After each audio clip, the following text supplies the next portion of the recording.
I suppose two things. I think that first of all, I would support Senator Cummins' statement. We were told that the specific word used was catastrophic, so you can't but respond to that. And while I would rather that we had extended debates, I think in that point you're absolutely right. But however, in light of the circumstances and that was the advice from officials, we felt that there was no choice but to move quickly and immediately.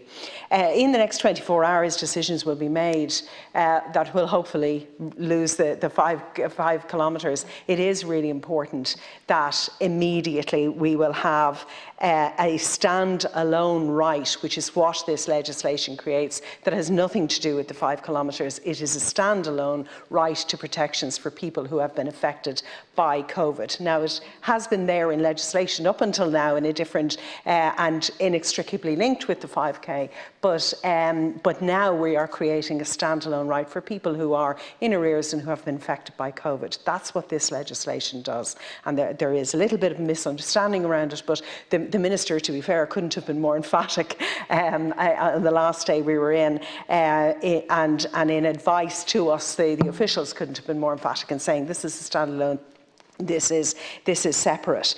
So as a consequence, given that that impact is so linked to COVID, it is reasonable that we stage it, that we set it in a proportional time frame. And so the 12th of July is a proportionate response in legislation. And it is also correct that it comes back in before us as legislators to review that again if it needs to be extended, if the situation of COVID, hopefully not, but if the situation with COVID were to get worse, that we look to extending it at that point. It would be wrong to have set out a long time frame or an open-ended time frame and left it to a statutory instrument. It is better that it comes before us and that we all get a say here in this House on it. So consequently, I would not support the amendment to extend the time beyond the 12th of July, because I think that is a proportionate restriction on what is, at the end of the day, constitutional requirements and constitutional rights to private property. Thank you.